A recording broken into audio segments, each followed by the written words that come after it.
Hello everyone. I hope that you are having a lovely holiday break, regardless whether you celebrate or not in any kind of way, shape or form. For today's episode of Path Towards Remembrance, I would like for us to look into something which I think will be quite interesting. We are going to speak about the free host paths. And since we are kind of approaching the end of this year, I think it's worth kind of looking into what kind of different goals we can set for ourselves for the new year.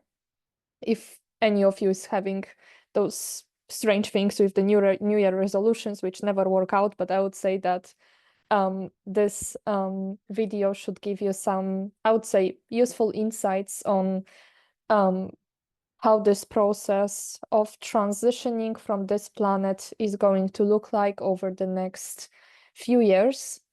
So on my previous videos, we looked into Tartaria, we looked into the trumpet cycles and the angels of war and how this planetary drama will be progressing, and that it will also have a certain outpicturing of it, let's say on the 3D level. Today, we are going to look into things that are directly related to the spiritual matters, meaning that we are going to look into the paths of the host. And there are main free host pathways that each one of us can choose for ourselves. So this presentation that I kind of created might be a little bit complex, but I will try to make it as simple as possible as we go through it. And I hope that each one of us will find it useful for oneself. And then at the end, there will be a special invitation for each one of you, because the plasma regenesis classes that I have been doing ever since September are finished, and they will start again probably around March or April. But there are certain online events that I will be doing throughout January or February, and regardless whether you used to be a part of the plasma regenesis before or you're absolutely new to this and you would like to try out different things, different kinds of meditations, and get some more insights on different subjects, there will be more information about this after I finish the presentation. So if you will be interested, there will be a link there so that you can check it out. So I suggest that we begin. So the topic for today are the free ascension host pathways. And this is, of course, a part of the videos called Path Towards Remembrance, through which we are learning how to remember once again who we are beyond our human self identity. So let's take a look. So this is something that I think I showed before on my YouTube channel. This is the structure of so-called cosmoversal creation bubble. And this is basically where we reside. The eternal cosmoversal creation bubble first emanates out the eternal Urada complex, which is the structural foundation for the entire life field of eternal existence within the bubble. So this structure here, those different spherical circles that we can see, they are basically different aspects of the Urada complex. Kind of like the base foundation of the Urada complex is this structure that we can see here, that is referred to as the Uradeira field, where we have the 12 Uraeon suns that are producing the eternal quantum that is later distributed and downstepped to other creation domains, also to our creation domain. So this field of the 12 suns is basically the one that is sustaining the entirety of the creation. And right in the center of this configuration, we have the UNASA source window. And this source window has opened over a year ago, to basically enable the connection of our cosmoversal bubble directly to the source field. And this is enabling for a certain host path to open for us. And this host path is referred to as the transcendental host. But I am going to go into more detail as we progress through the presentation. And the passage between the various levels of the cosmoversal creation bubble is provided through the transplanial Stargate system. About this transplanial Stargate system, I was talking about the eternal gates on one of my previous videos. So if you are interested to look into it, this would be this video called the Highland Heavens and the Eternal Gates. That's where we can find more information on those different aspects of creation. So those are the 3 creation domains in our cosmoversal creation bubble. And as most of you already probably know, or if you're new, we reside in the external creation, which is this bubble on the right. On the left, we've got the internal creation domain. And then right on the top, we've got the eternal creation. And in normal cycles, those, let's say, domains of creation stay closed to each other. Each one of them is having their own experience. But there are those moments that are referred to as the host periods, through which those different aspects of the creation domains open up to each other. And we are going to analyze that more in depth in a moment as I explain how this dynamics works. So those 3, the triptych configuration, can be placed right in the center here.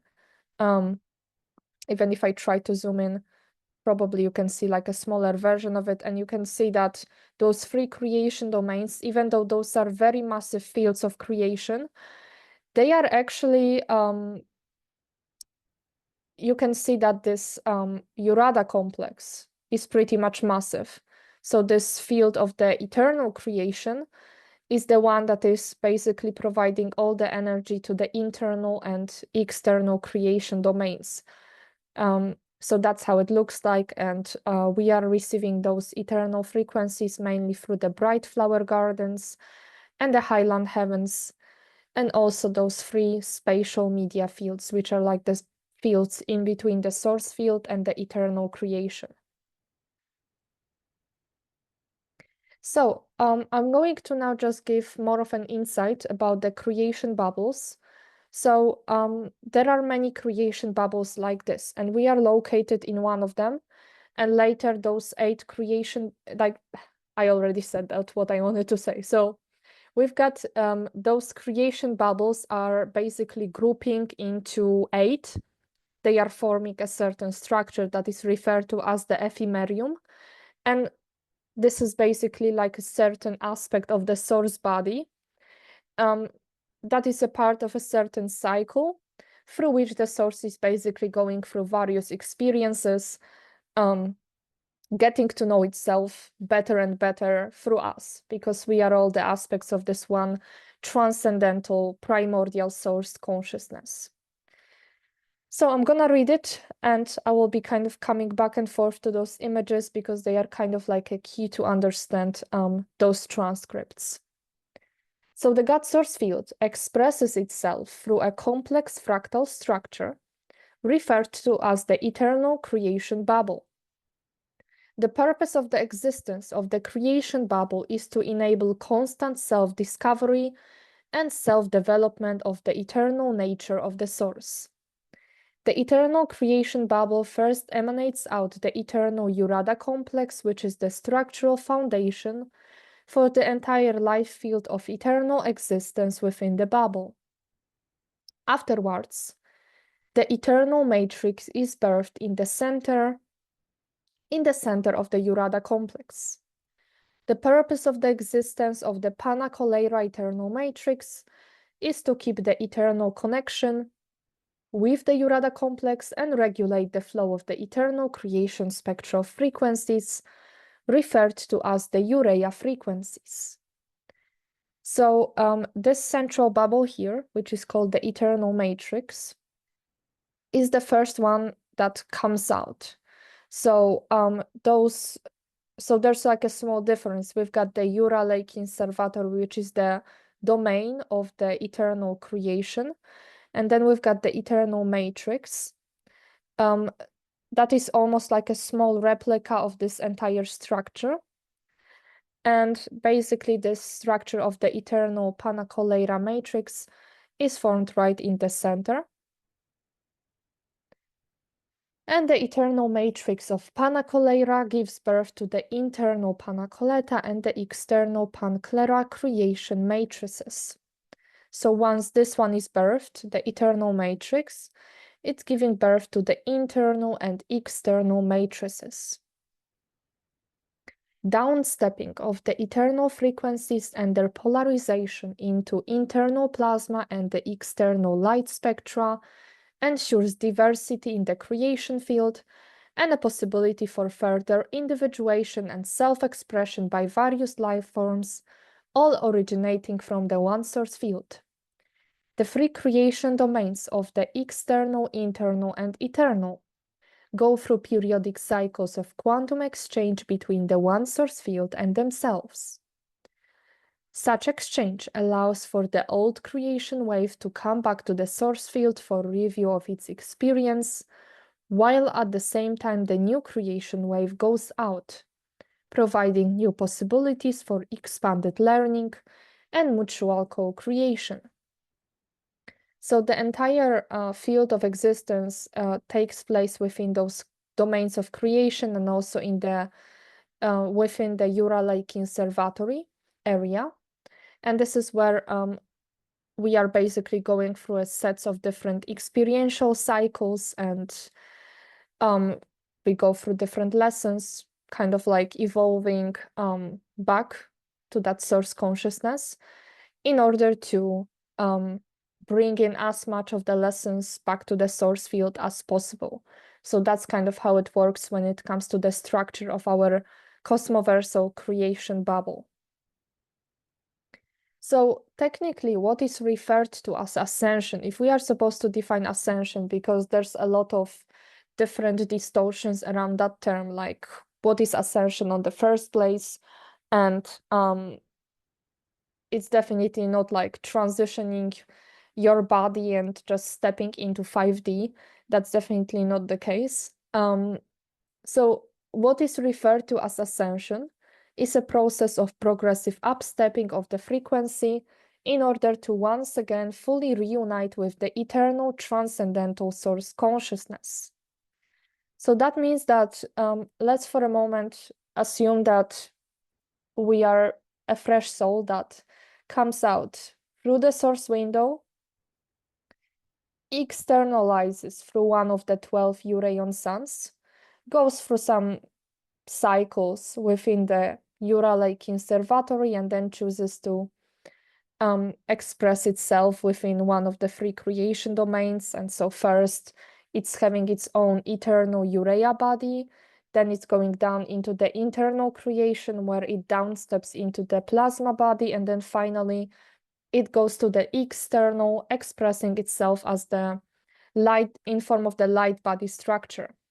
So what happens is that this source consciousness, whenever it's going through the process of frequency downstepping from the urea vapors to the deity plasmas to the kilontic light, it basically keeps kind of individuating itself.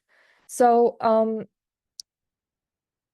this lack of separation that we are talking about, kind of like becoming in union with the God source consciousness, it is the most tangibly felt within the eternal creation domain.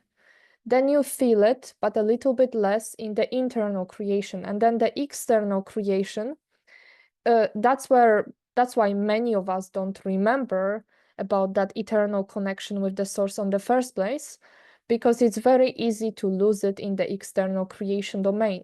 But very often different consciousness gestalt aspects, so like different conscious identities, are choosing that for themselves, because it's kind of bringing us back to the title of those series that I am creating, the path towards remembrance, because those conscious identities are exactly on this kind of path. They chose to forget who they are in order to find new ways of remembering once again and kind of going through that process and reaching a certain point in which they reunite with the source consciousness once again, bringing back new experiences to the source records that are referred to as the FEUM. So this is like a very interesting process that we kind of come into this creation bubble. We remember everything about the source field and its structure.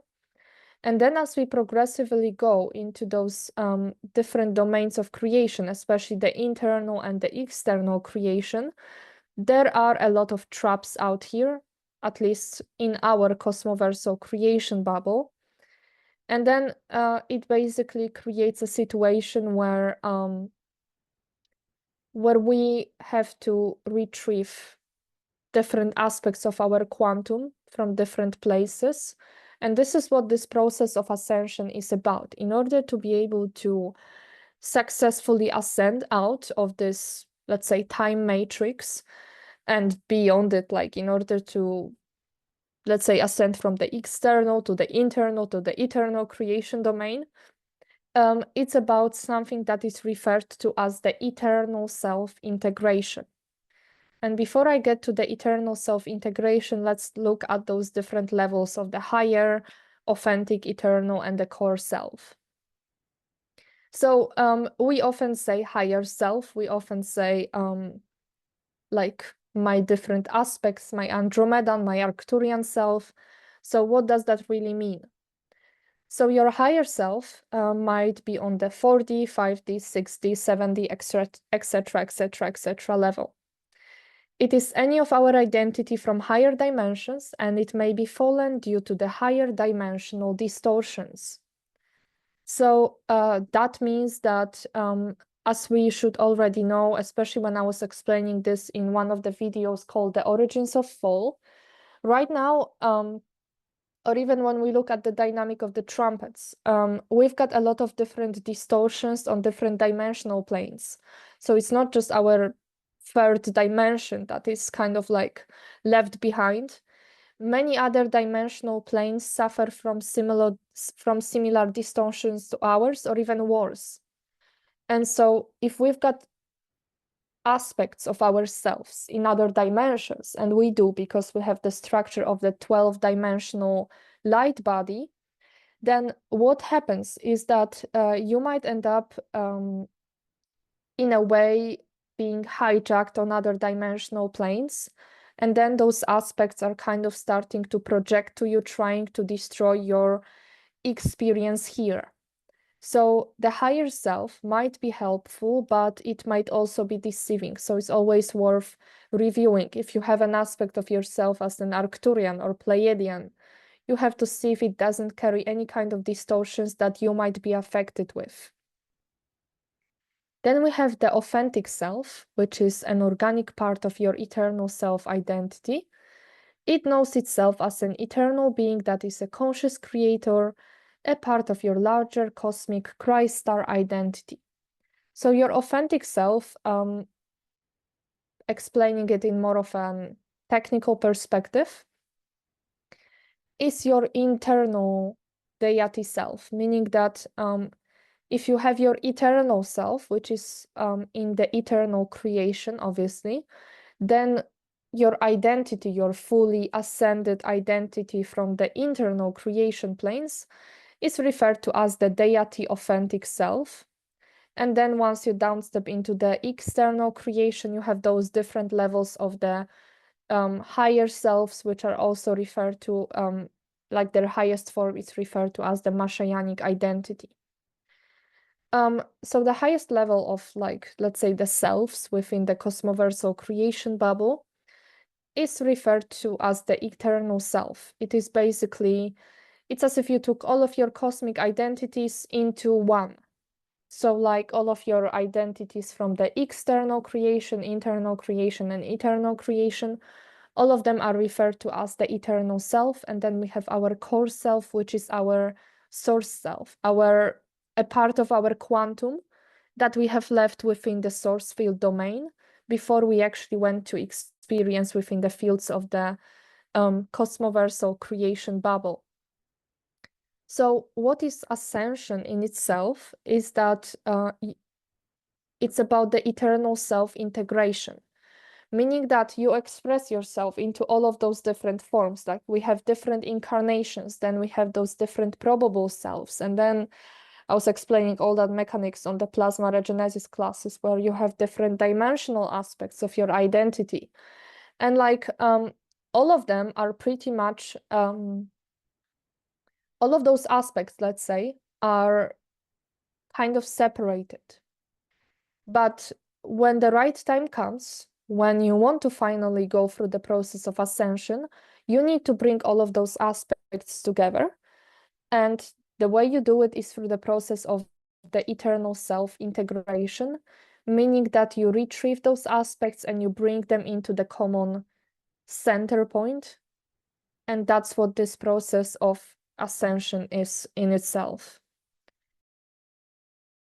So now let's take a look at the definition of hosting so that we could have a certain perspective on what hosting is and what hosting is not, since it's all related to being aware that when we choose a certain host path, it's not really about connecting to any kind of collective, to any kind of entities whatsoever.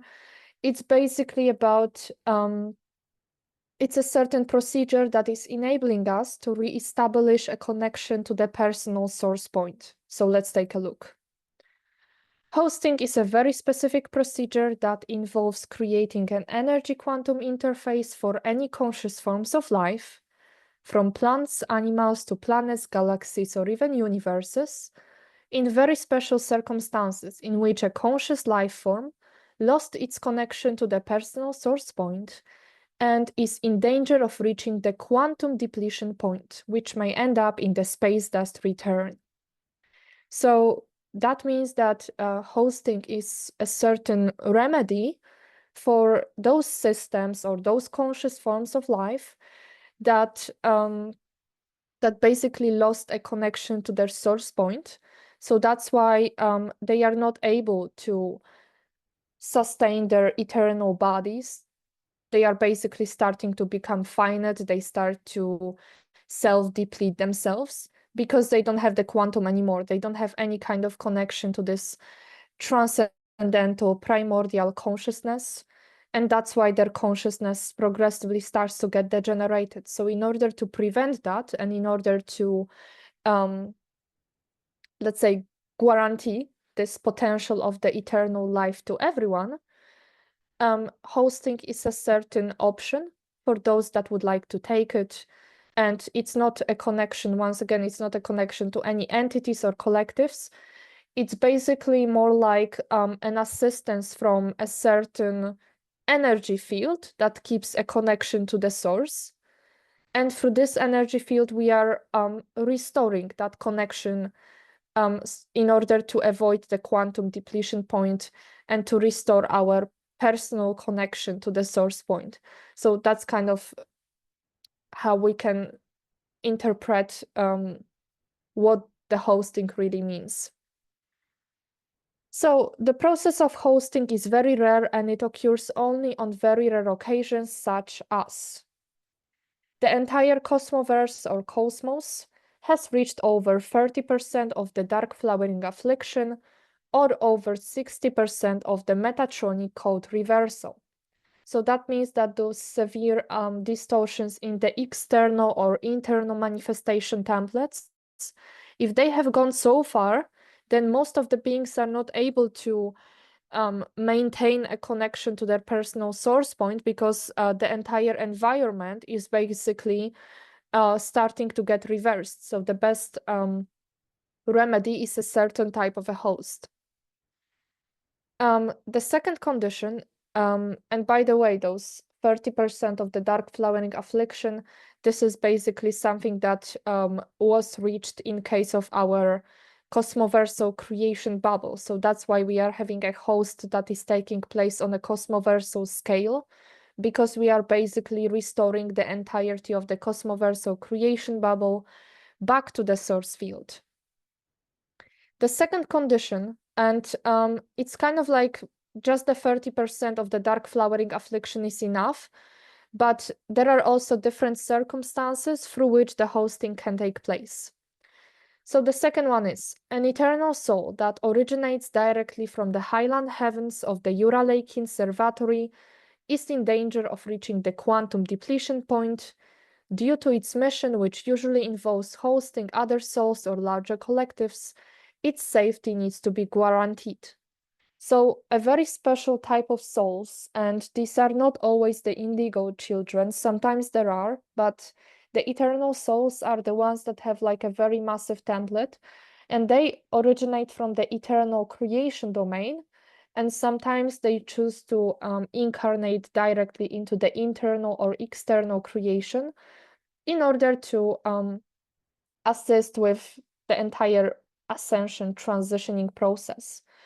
And if there is an eternal soul, even a single one on a certain planet in the external creation, and it starts to fall, then the eternal host is basically announced, because this soul is kind of like, or like different souls, there are usually more than one. But even for a single one, the eternal host is orchestrated, because this puts the entire planetary life field in danger. Nowadays, we have about 800,000 souls, the eternal souls on planet Earth. And each one of them is keeping a certain aspect of the eternal body of the planet. So right now, especially if you are being targeted for the past few years, there is a chance that you might be the eternal soul, because those ones are basically the ones that are a key to the contemporary mission, which is the eternal host mission. And without those eternal souls, the planetary body is not able to make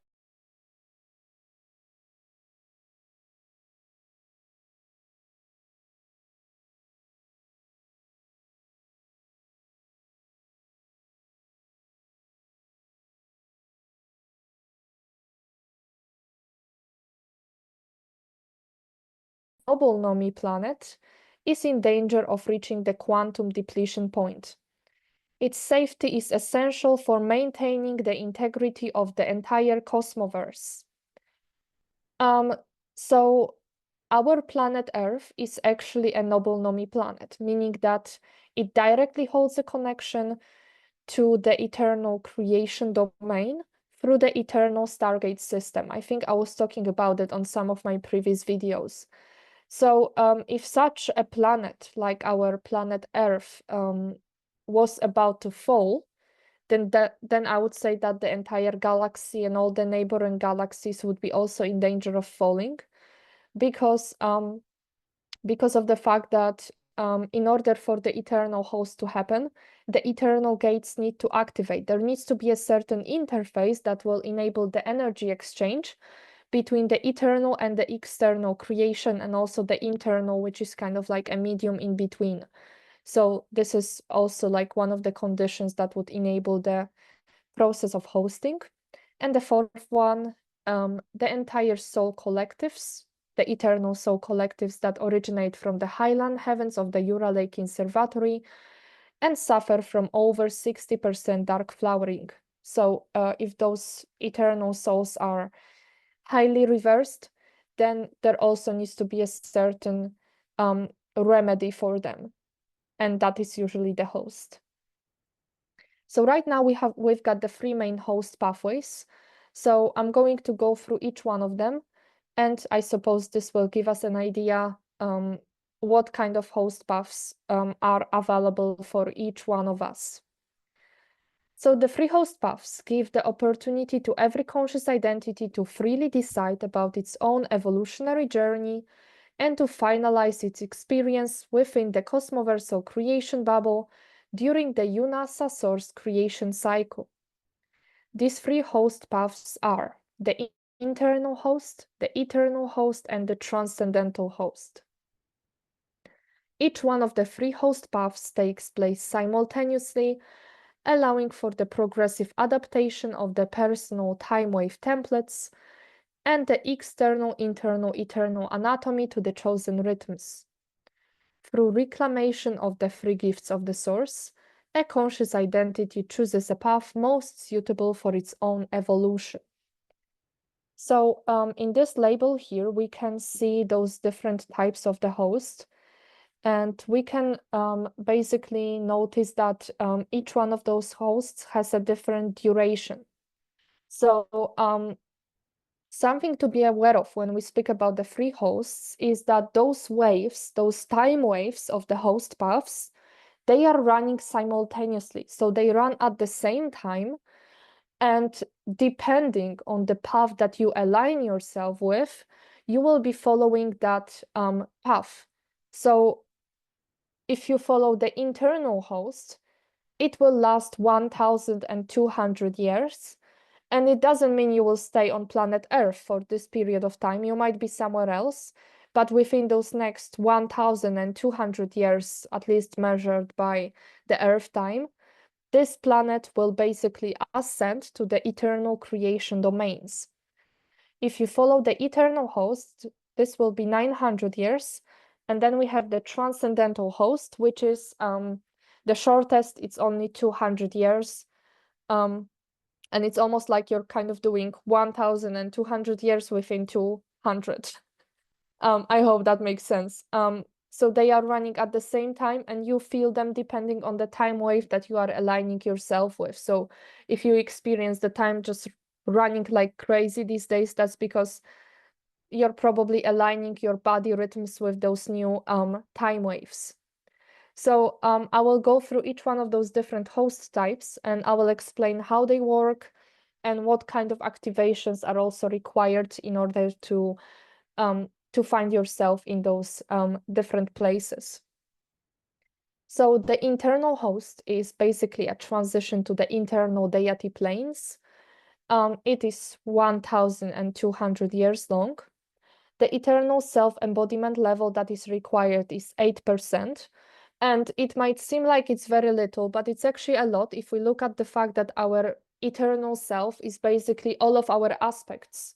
And once we bring all of our aspects from other dimensions and from different timelines and probabilities, there's really millions of them. So 8% is already a pretty high level of integration. Plasma body activation and unification into the ephemeral rainbow body. So that means that when we have the 5 plasma elemental layers, the ether body, air body, water body, earth body, and the fire body, this separation has to disappear. And once those elemental layers start the process of their energetic blending, they become the ephemeral rainbow body. That is basically the body that corresponds to the internal host. And this will allow you to transition either to the median earth or the eartha, and those are the planes in the internal creation. And from there on, you pretty much carry on with your further journey. Then we have the eternal host, which is basically about the transition to the eternal Urada cycles. It is 900 years long. The eternal self-embodiment level that is required is 44%. And the activation that is required is the activation of the eternal Urea body. And this eternal body, those of you that were a part of the classes, as you know, this is a body that is allowing us to travel between different timelines, in very simple words, and integrating different aspects of the quantum that was basically fragmented throughout different lifetimes and because of different traumatic experiences, and the soul shards. So basically, this eternal self-embodiment level is much higher than in case of the internal host, but it can be achieved within this incarnation as well. And through the eternal host, you are basically transitioning to the Urea Earth in the Ura Lake Conservatory. So that means that you basically travel all the way to the eternal creation plane. And right in there, you are going through the cycles that are called the Urada cycles, where you are your fully embodied eternal self identity. And the last type of the host that will be, that is, I would say, quite rare, but is still an option, is the transcendental host, through which you are directly coming back to the universal one source field. It is only 200 years long. This is only an option for the next 200 years. The eternal self-embodiment level that is required is 88%. And you need to basically unify your external light body, internal plasma body, and the eternal urea body into one unisource body. So that means that you don't only activate different layers of your anatomy, but you also blend them into one to basically transform any kind of layers of separation. And you're not even really going to any versions of Earth. You are basically coming back to the source. And then from there, you can choose to either like experience within any of the other cosmoversal creation bubbles, or you can just choose to experience as a pure Una self, which is your source expression. So I will now explain each one of the host types work, and hopefully that will give us some more insight from more of a technical perspective. So the internal host is, and then we have the eternal host. I'm just going to go through this briefly. The fields of the eternal creation open up either to the internal creation domain or both to the internal and external creation domains, as long as they have merged before through the internal host. So the internal host has to come first for those two bubbles to connect, and then we have the upgrade to the eternal host. During the period of the eternal host, the cosmoversal Trantin window opens, enabling the new creation wave from the Ura Lake Conservatory eternal domain to replenish the quantum of the internal, eternal, external creation matrices, while at the same time enabling the consciousness field of the three creation domains to complete the transplanial transcendental ascension to the Ura Lake Conservatory eternal domain.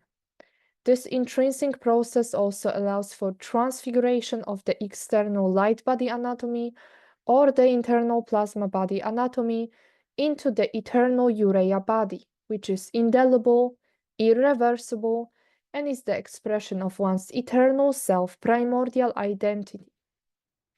So in order to understand this better, let's kind of take a look once again at one of the graphs here. Let me just go back to this one.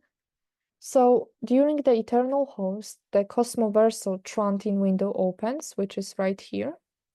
And then this Trantin window starts to basically beam the frequencies to the free creation domains, and it is enabling those primordial energies, which are called the 8 urea core flow currents. They are coming into the three domains of creation, to the internal, external, and eternal, and they are allowing for restoration of any damage within the manifestation templates of those cosmoversal structures. So, and at the same time, it's also allowing for the quantum upgrade. So that means that you can transition to the Urada cycles and directly experience further within the Ura Lake Conservatory. And finally, we have the transcendental host, where the fields of the external, internal, and eternal creation open up to each other, and the eternal creation matrix begins to pull in the internal and external creation fields to the inside of itself, creating one unified tri-domain that begins the process of unification with the Urada complex. So that means that those three bubbles come into one, and then they blend with this bigger structure called the Urada complex. The gates of the Ura Lake Conservatory open up, allowing for the full integration of the cosmic bubble, allowing for its full return to the source field through the universal source window that opens at individual, collective, and cosmoversal level. The external light body, internal plasma body, and the eternal urea vapor body come together into the unified universal unisource body. So that's how this process works. The transcendental host is all about going beyond the separation and coming back directly to the source field. So to kind of summarize everything that I've been talking about so far, the three hosts enable for all the quantum that was projected out from the source to return at an accelerated pace back to the source fields for review of the experiences, expansion, and deeper understanding and upgrading the eternal primordial cosmic universal laws. Thanks to this dynamic, the three separate domains have the possibility to reunite again. Once the three creation domains come together, the universal source frequencies become available to the entire cosmoversal creation bubble. So we are receiving the urea flows of the eternal host. We are receiving the deity flow current frequencies that come directly from the source field itself. So here is like a small explanation. I will probably not read all of it, but this is basically about the fact that, as I said, we have even on this label that we were looking in this diagram, the eternal self-embodiment level, which basically determines how much of your own quantum you have to integrate in order to go through a certain host. And that is basically allowing us to later be able to even upgrade to different host levels. So transition to the eternal Urada cycles through the eternal host path becomes possible thanks to the eternal Uradian self-integration process that simultaneously triggers the eternal Urea body activation. The process of the eternal Uradian self-integration involves the transplanial trans-time vector mechanics that restore and reclaim the energy quantum that has been spread in 6 directions. And those 6 directions involve the past, future aspects, the higher, lower dimensional aspects, so like our 12D self, and the probable alternative selves, back to the transcendental Yala point. And for those of you that are not aware of what this transcendental point is, it's basically, as I said, your eternal self quantum gets unified into one common center point.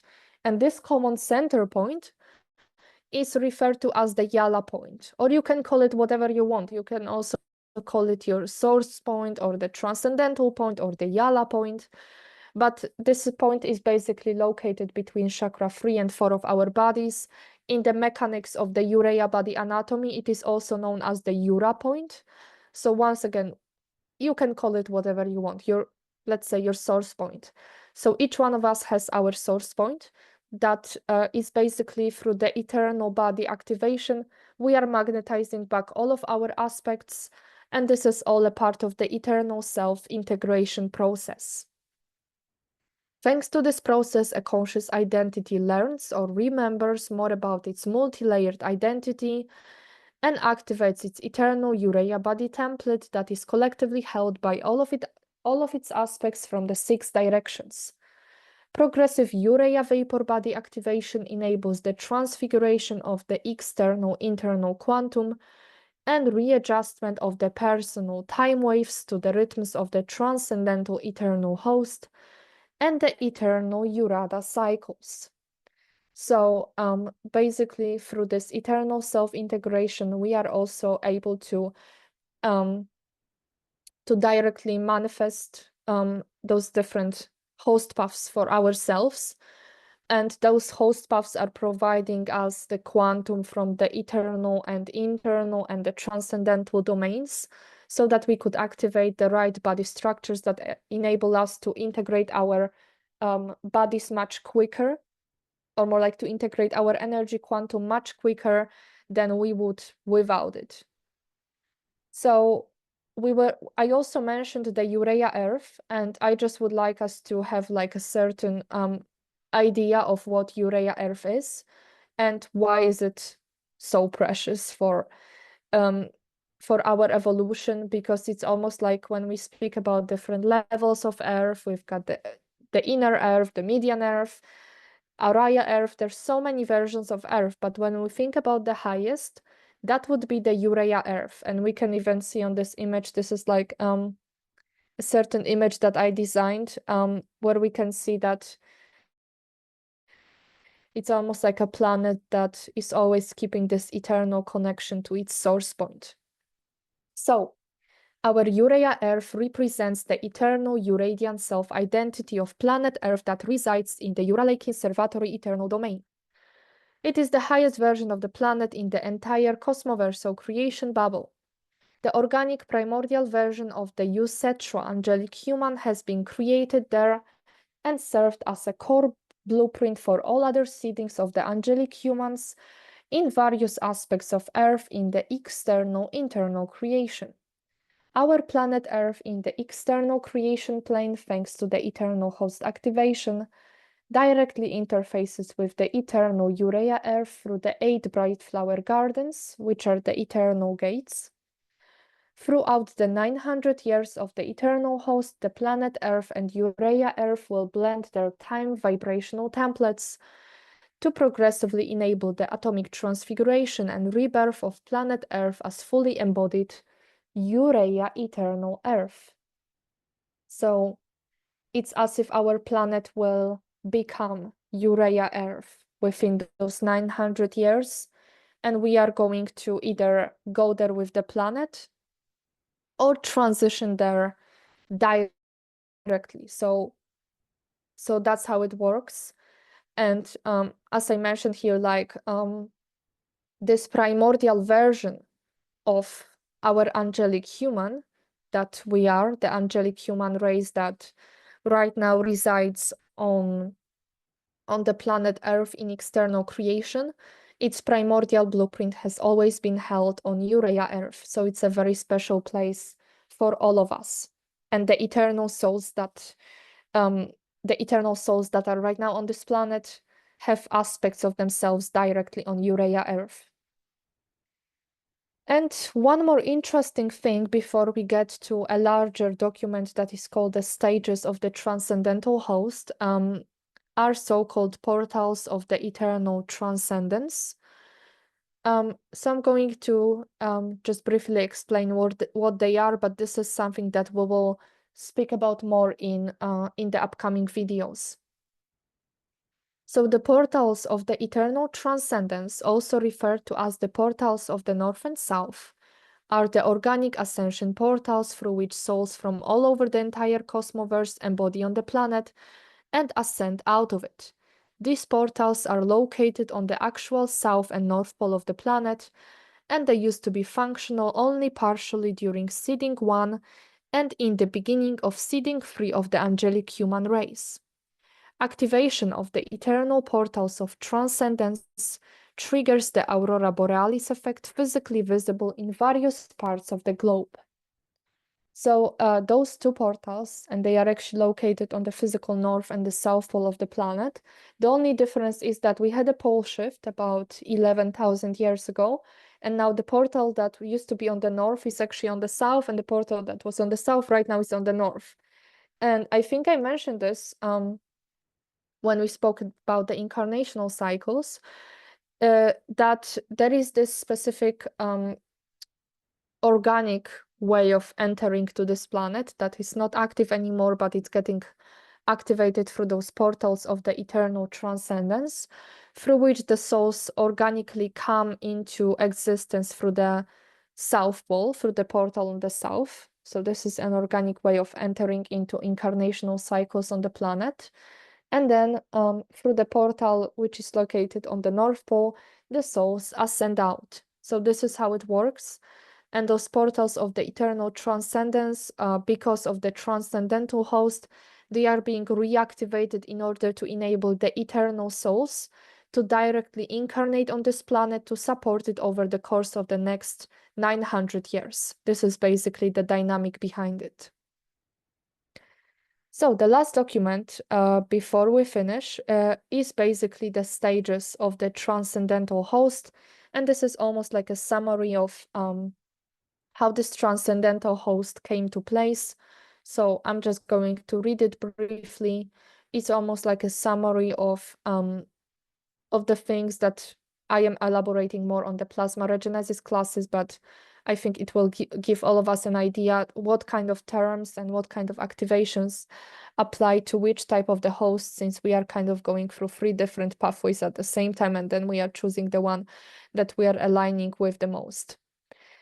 So the first step is the activation of the local guardianship host stream interface, such as the crystal river, to bring in the Christ factor potential, the 12 pulse, to all consciousness gestalt aspects.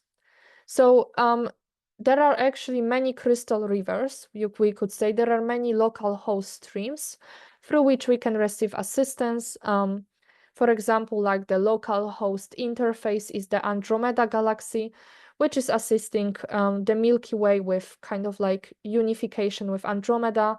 But something to keep in mind is that right now the entire cosmoverse is going through the host. So Andromeda is also like one of the main ascension stations that is bringing in the host frequencies to our planet. The second step is the activation of the internal deity host in case of the metatronic reversal of the local cosmia exceeding 30%. Activation of the cathedral complex network, deity plasma flows streaming to the planetary, galactic, etc. grids and personal templates, plasma body activation, transition to the internal creation planes, thanks to the internal and external creation planes opening to each other. Then we have the activation of the eternal urea host in case of the dark flowering affliction spreading through both the internal and external domains and reaching beyond 30%. And we are in such circumstances, so this drama that was orchestrated by the Black Dragon Legions, it basically has gone very, very far. Activation of the eternal Ura gates, bright flower gardens awakening, flames of Urea and the Nomia wave activation, and regular transmissions of the call of the host to reawaken the eternal self-potential of all life forms. Urea eternal shimmer body activation, transition to the Ura Lake Conservatory eternal domain, the 3 creation domains come together into the eternal cosmoversal dance.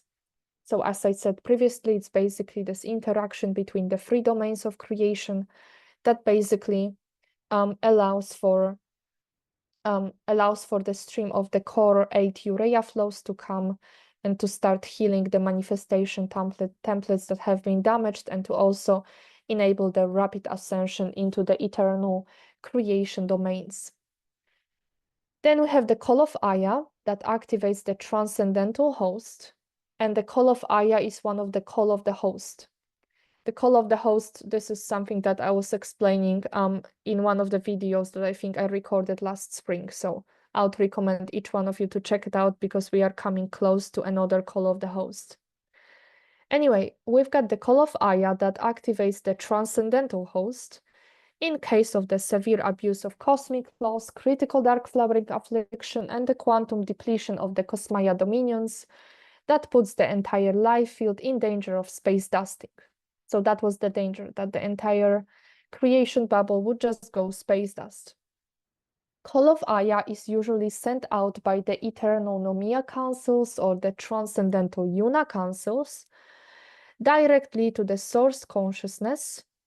It is the only time in cosmoversal history when the source consciousness decides whether it is the divine right timing to bring back the entirety of the cosmoversal creation bubble for the universal review at the Eye of Saura. If the source consciousness, Aya, approves the transcendental host, the initiation process begins. The call of Aya gets broadcasted in form of the silent sound waves vibrations from the free spatial media into the Ura Lake Conservatory and the free creation domains anchoring the Unea source transcendental frequencies through the Nomiya pillars of the host that later broadcast this frequency to other systems and life forms. So those Nomiya pillars of the host, as maybe some of you remember, those are those main Ascension stations that have the eternal Stargate system available, and they activate in order to spread this eternal potential to all the neighboring systems and to all the life forms that reside in such a system that is the Nomiya pillar. So the 24 Nomiya pillars of the host, 8 per creation domain, collectively anchor the Unea source transcendental frequency spectra through opening the UNASA source window at its core to bring in the flames of reclamation that carry the free gifts of the source, offering this opportunity to all races residing within the systems located under the Eternal Protectorate. Once the UNASA source window has been opened, the Eternal Una gates trigger activation to enable the flames of reclamation to be broadcasted through the planetary grids and to the personal templates of all life forms. Activation of the Una gates in the pillars of the host triggers awakening of the Eternal Protectorate, allowing other systems, galaxies, and universes to directly connect with the transcendental host field. The transcendental source frequencies of the UNASA downstep through the Eternal Ura Gate system and the internal Cathedral Complex network, enabling all beings that are on either the eternal or internal host path to receive an upgrade to the transcendental UNASA host. So basically those Una gates that are also referred to as the flames of reclamation sites, they are broadcasting the calls of the host through the Nomiya pillars, and then they are going to different forms of life, also giving them this unique opportunity.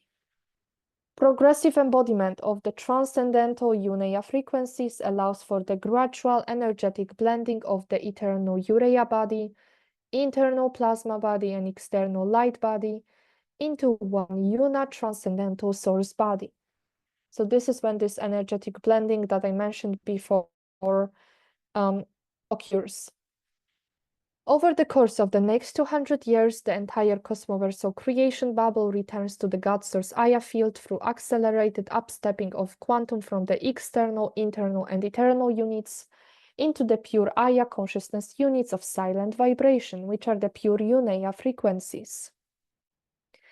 After the 200-year period, the entirety of the cosmoversal creation bubble passes through the UNASA source window into the one universal source field. That's when the judgment day takes place at the Eye of Sarah, the Eye of God. Once the full review has been completed, each one of the consciousness gestalts has the opportunity to choose whether it returns to the creation bubble to enter another field of experience, or to stay in the one source field as a Una transcendental core self-expression, which is the pure gestalt of consciousness. So that's basically how this process works. When we pass through the Eye of Sarah, we are basically not going through any kind of judgment. It's called the Judgment Day because it's basically our own review where we are going through our own experiences with our core self-identity. So we are basically the ones who are deciding we are basically the ones who decide how we evaluated throughout our experience and what we want to do next. So these are basically the 12 stages of the transcendental host activation. So that would be it when it comes to what I wanted to show you today. Basically, I am organizing the 4 events that will be taking place throughout January and February. They will be taking place on a bi-weekly basis, and they are basically a part of the Path Towards Remembrance series, but they will be taking place in the form of the online events. So they will not be available on my YouTube channel, but you can sign up in order to join and also go through those different aspects of the knowledge that I will not be presenting on my YouTube channel, but it will be available for those Path Towards Remembrance online events. There's a lot of interesting things that will be happening throughout 2025, and basically those events are supposed to help you develop your own sense of inner guidance in order to be able to cope with any kind of challenges that are about to come. So those are the 4 events that will be taking place. One of them is called the Rainbow Rings of the Eternal Dreams. The second event is about the targeting. The third one is about the soul anatomy. And the fourth one is about the eternal reconnection with your true self. So the fourth event is about developing a connection with your eternal self-identity and how to basically connect with your own voice of the inner guidance. So those events will be organized on a bi-weekly basis, and you can join all of them or one of them or 2 of them, whatever you prefer. If you are interested, you can basically check out this link. You can either like type it down, or it will be also available in the description under the video. So the registration is open. If you are interested, you're most welcome to join. So that would be it for today's video. I hope that you enjoyed it. I hope that you found it interesting for yourself. And I will definitely be recording more throughout January and February, and we will see what is about to come. So stay tuned, and I hope that you are having a wonderful holiday time. And I will see all of you soon, and hopefully on the online events of the Path Towards Remembrance. Take care and bye-bye.